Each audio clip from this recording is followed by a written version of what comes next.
¿Qué tal amigos? ¿Cómo están? Ya sé que apenas empezamos, pero bueno, yo otra vez me aparezco con algo que yo creo que a muchos les va a interesar, porque vamos a abocar con todo esto que voy a, a tratar a continuación, la etapa de la infancia, al menos en nuestro caso, para todos los que comparten mi edad, que son entre 25 a 20 años o 22 años, que nacieron alrededor del año 88, 90, 91, 92. Todos ellos yo creo que compartimos algo en especial en cuanto a las caricaturas, en cuanto a las cosas u objetos que aparecían a veces en los fritos.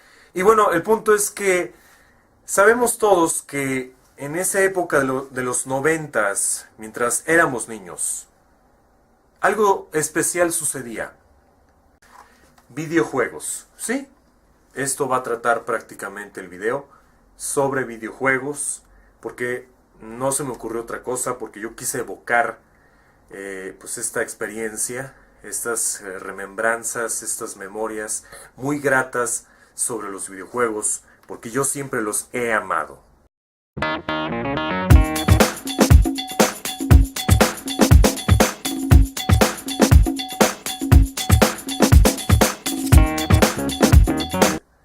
En esos tiempos, de los 70s y 80s, había una época dorada de videojuegos que eran limitadísimos porque eran unos gráficos pixeleados muy amplios, es decir, no amplios en cuanto a cantidad, pero sí a tamaño, es decir, los píxeles eran muy evidentes y eran limitados la paleta de colores de esas consolas, etcétera, etcétera.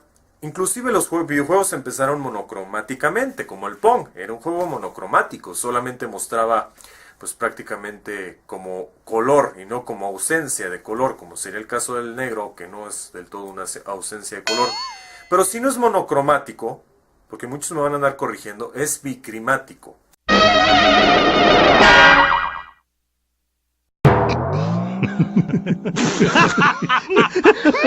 Sin embargo, apareció una consola que cambió la historia de todo, y que no fue la Odyssey 2000 o la Odyssey o como se llame, sino fue el Atari. Fue el Atari 2600 que revolucionó el concepto de venta y de la percepción y concepción de la gente hacia los videojuegos. Sabemos todos que en 1983 ocurrió un crash o una crisis financiera de los videojuegos, o sobre todo de la empresa como Atari, por muchas razones, y una de estas fue la sobreproducción de un pesimísimo videojuego, pero hediondo, asqueroso, irrisorio, inefable, infatuado videojuego de E.T. o el de E.T. Eso fue una de las razones por las cuales surgió la debacle de los videojuegos. Pero fue un receso nada más de 2 años aproximadamente, hasta 1985, surgió Nintendo con su consola de 8 bits y resurge. Ocurre la gran resurrección de los videojuegos, el gran mercado. Entonces, bueno, yo creo que ya con eso sabemos todo. A partir de ahí, el ciclo financiero y de consumo de videojuegos jamás ha terminado. Ahora vámonos sobre la historia que compartimos muchos, que nos tocó este tipo de cosas. Cuando era niño, yo anhelaba muchísimo, con gran vehemencia y con gran inquietud, tener una consola de videojuegos. Pero mi mamá jamás me permitió ese derecho de poseer. Jamás, quiso que yo tuviera acceso en mi casa o, fuera tan asequible para mí, en la comodidad de mi casa, de poder jugar y reproducir videojuegos a diestra y siniestra. Yo solía, cuando tenía la oportunidad, en las tiendas, a veces las tiendas eran más generosas. En esas épocas eran generosísimas las tiendas. Entonces las tiendas te ofrecían de todo. Siempre han ofrecido muestras periódicamente, pero en momentos te permitían tener acceso a jugar videojuegos de consolas. Y bueno, pues a veces ponían Super Nintendo o ponían 64, cuando surgió 64 y uno creía que era la gran cosa y después resultó que PlayStation fue la gran cosa y era una gran novata en ese tiempo. Total, tenías acceso a poder jugar, a jugar plenamente, sin límite de tiempo, excepto si hubiera una fila detrás de ti de otros canijos y si pierdes y si tú eres pues respetuoso, pues tenías que ceder pues tu turno porque tú perdiste.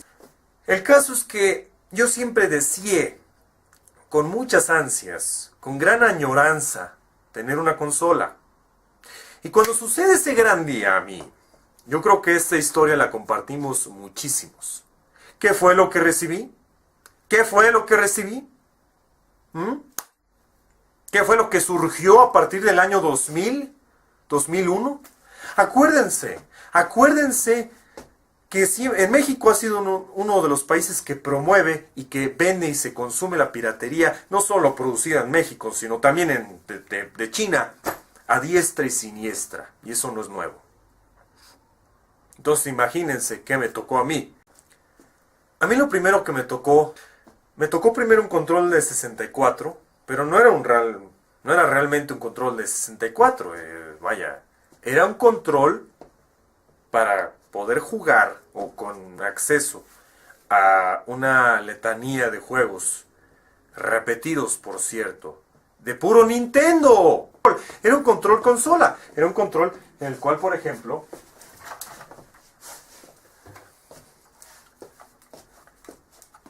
pues tenías acceso, podías jugar y aparte como control consola podías tú insertar un cartucho de estos, tiene que ser especialmente de estos y que no te ofrece cualquiera, no son fáciles de conseguir porque para empezar pues, son una porquería pirata, lo insertabas abajo, entonces así podías jugar el cassette, o desinsertabas y pues volvías a la lista del puro control. Pero el mentado control, a mí en mi maldito caso, me duró menos de un año, menos de un maldito año. Lo recibí cuando tenía 11 años, lo recibí de Navidad y maldito control me duró nomás 6 meses. Para un niño de 11 años no está nada padre. Aunque yo estaba ya al paso de la pubertad, me valía.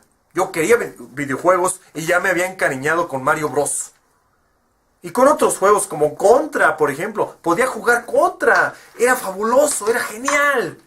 Pero no, tenía que fallar. Maldito control, maldito control. Y luego también te ofrecía juegos de disparo. Juegos de Nintendo para disparo. Con una light gun, con una pistola de luz que detecta luz al momento de disparar o de presionar el gatillo. Pero te daban este tipo de pistolitas, los idiotas. Y se te hacía la gran chingadera esta pinche pistolita. Hasta que luego disparabas y luego de repente no funcionaba. Y tú pues te preguntabas, che mujerero, che porquería. Para eso me gustaban. Pues claro, pues qué podía esperar de una chifladera de 100 pesos.